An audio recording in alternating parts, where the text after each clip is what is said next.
नमस्कार। मैं प्रद्युमन जोशीला। कल से चौटाला को भूल जाएंगे नरवाना वाले। जी हां,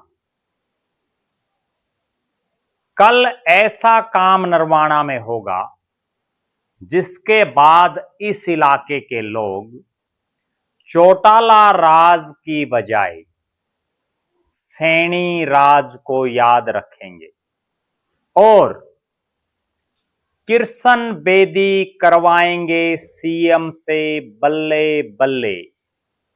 वीडियो में विस्तार से मैं आपको बताऊंगा कि आखिर हरियाणा प्रदेश की वर्षों तक सबसे हॉट सीट जो रही, जिस सीट की चर्चा भारत ही नहीं दूसरे देशों तक भी रही, उस नरवाना के बारे में। वीडियो को विस्तार से देखने से पहले आप सभी दर्शकों से यह अनुरोध है कि YouTube पर हमारे चैनल को सब्सक्राइब करें, बेल आइकन घंटी का बटन अवश्य दबाएं, वीडियो को ज्यादा से ज्यादा शेयर करें, वीडियो को हाइप जरूर करें, अपने विचार कमेंट के माध्यम से जरूर लिखें। जो दर्शक निष्पक्ष, निर्भीक और स्वतंत्र पत्रकारिता में विश्वास रखते हैं वो हमें निरंतर आर्थिक सहयोग जरूर करें।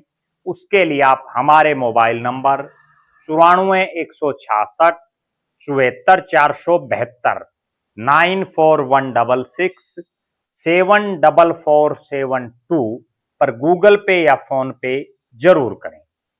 अब मैं जो आपको बता रहा हूं, कल का दिन यानी 17 अगस्त का दिन नरवाना की भविष्य को लिखने का काम करेगा।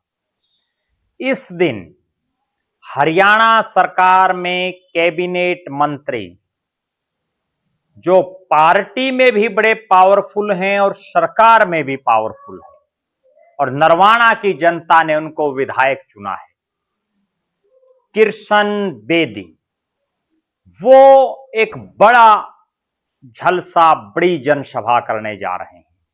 धन्यवाद एवं विकास रैली जो मेड़ा मंडी नरवाना में होगी और जिसमें मुख्य अतिथि के तौर पर पहुंचेंगे हरियाणा के मुख्यमंत्री नायब सिंह सैनी।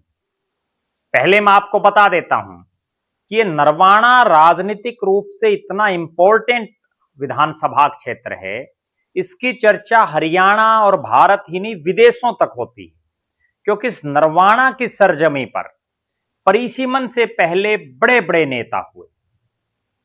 पहले ये ओपन विधानसभा क्षेत्र था। यहां से चौधरी बीरेंद्र सिंह के पिता चौधरी नेकीराम का एक बड़ा नाम इस इलाके में रहा। खुद चौधरी बीरेंद्र सिंह डूमरखा ने अपने राजनीतिक जीवन का पहला चुनाव इसी नरवाना से लड़ा। यहां से शमशेर सिंह सुरजेवाला विधायक बनकर के मंत्री बने, बड़े पावरफुल कांग्रेस में नेता रहे। उनके पुत्र रणदीप सिंह सुरजेवाला इस इलाके से विधायक बने और बड़े पावरफुल मंत्री बने। और विधायक ही नहीं, रणदीप सिंह सुरजेवाला ने तो तत्कालीन मुख्यमंत्री को चुनाव हराया था।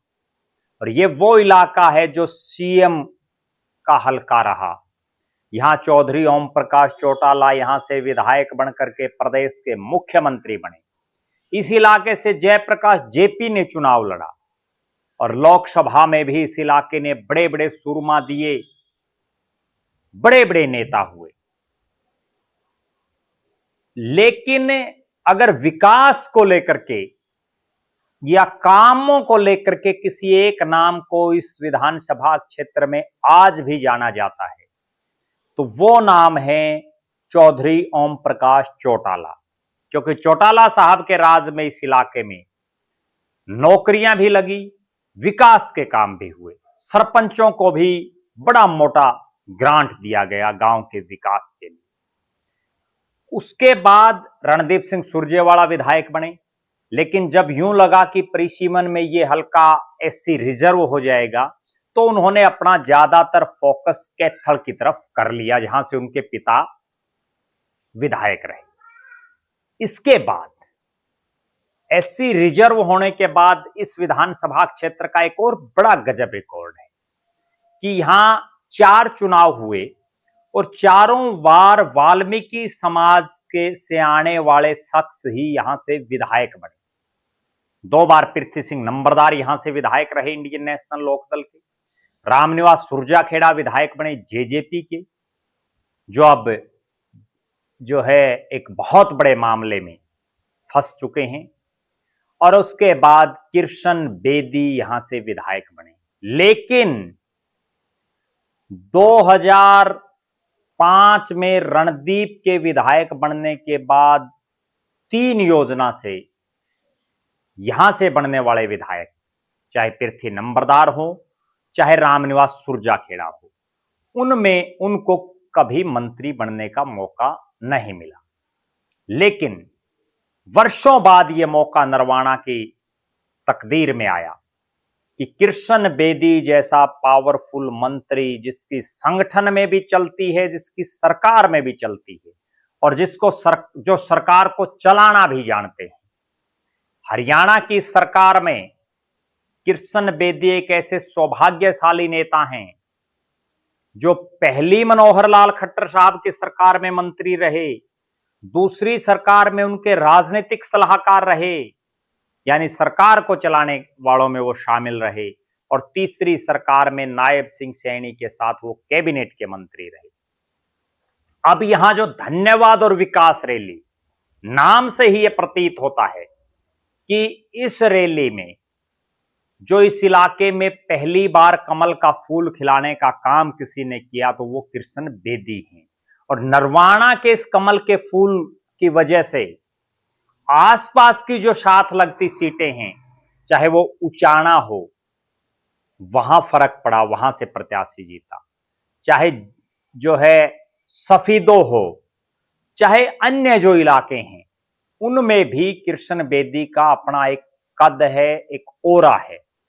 और इस चुनाव के बाद तो हरियाणा प्रदेश में डीएससी समाज का, डीएससी का हरियाणा का सबसे बड़ा नेता अगर कोई बन गया है तो वो कृष्ण बेदी है।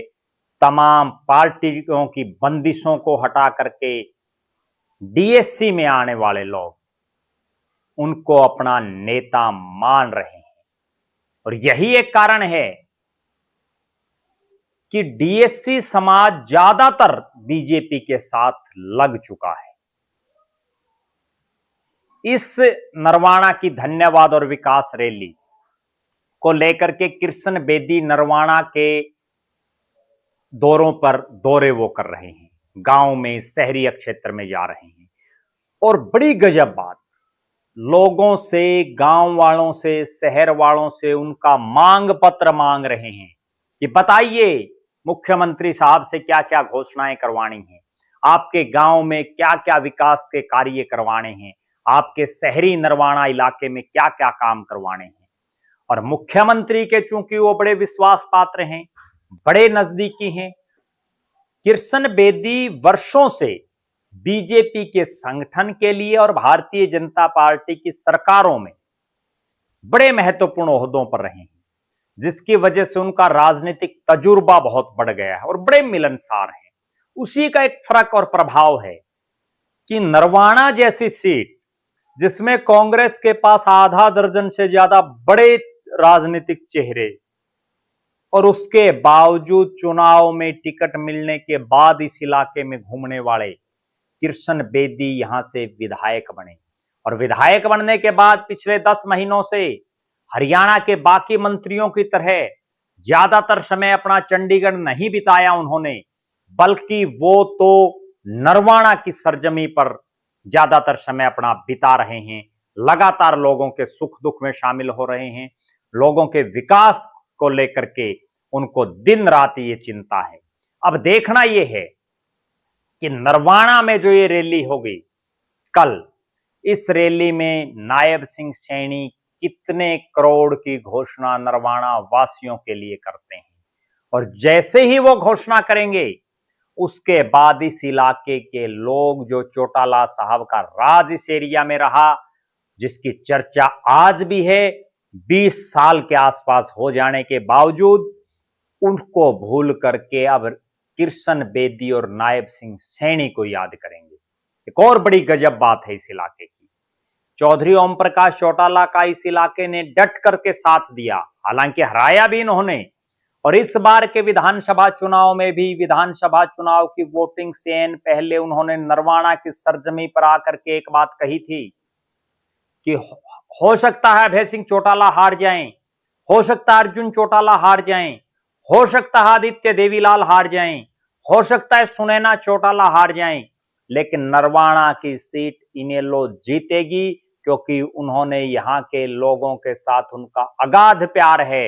यह अलग बात है कि चौटाला साहब से ज्यादा प्यार इलाके की जनता ने पहली बार यहां से चुनाव लड़ रहे किरसन बेदी को दिया, और किरसन बेदी रिकॉर्ड तोड़ जीत दर्ज उन्होंने की।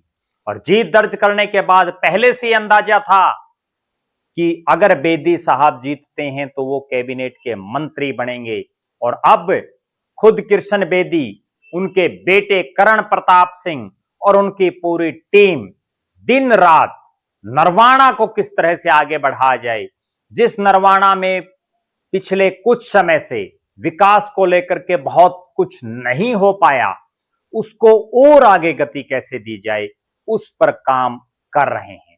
बहरहाल हमारी नजरें बनी रहेंगी किरसन बेदी की इस नरवाना की रैली में कि आखिर क्या होता है, इस रैली में क्या क्या घोषणाएं होती हैं, कौन कौन बड़े चेहरे आते हैं। एक और बड़ी गजब बात मैं बताता हूं नरवाना की, सिरसा लोकसभा में 9 विधानसभा क्षेत्र हैं, ये नरवाना उसी सिरसा पार्लियामेंट का हिस्सा है, जिसमें 8 इलाकों में कांग्रेस या इनेलो के विधायक हैं। 6 जगह कांग्रेस और 2 जगह इनेलो, यानी बीजेपी 0 है 8 हलकों में। केवल एक नरवाना ऐसी सीट है पूरी लोकसभा में जहां से बीजेपी का कमल खिला, और कमल खिलाया किरसन बेदी ने। हमारी नजरें इस पर रहेंगी। रैली के बाद भी हम आपको अवगत कराएंगे कि मुख्यमंत्री साहब ने क्या घोषणाएं की, केवल घोषणाएं की या धरातल पर भी उनको उतार पाएंगे नायब सिंह सैनी और किरसन बेदी, उन पर हमारी नजरें बनी रहेंगी। आप जरूर कमेंट करें किरसन बेदी की राजनीति को लेकर के आपके क्या विचार हैं। आप जरूर कमेंट करें नरवाना की मुख्यमंत्री नायब सिंह सैनी की रैली को लेकर के आप क्या मानते हैं, कितनी संख्या रैली में रहेगी। और आपके लिहाज से अगर आप नरवाना से हैं तो आपके गांव या आपके शहर के लिए विकास की कौन सी घोषणा मुख्यमंत्री करें, यह भी आप जरूर कमेंट कर सकते हैं। आप लगातार हमारे साथ बने रहें, हमारे फेसबुक पेज को लाइक और फॉलो करें, यूट्यूब पर चैनल को सब्सक्राइब करें, बेल आइकन घंटी का बटन अवश्य दबाएं, वीडियो को ज्यादा से ज्यादा हाइप करें, अपने विचार कमेंट के माध्यम से लिखें। जो दर्शक आर्थिक रूप से सक्षम हैं वो हमें आर्थिक सहयोग जरूर करें। बहुत बहुत धन्यवाद। आपका अपना प्रद्युमन जोशीला।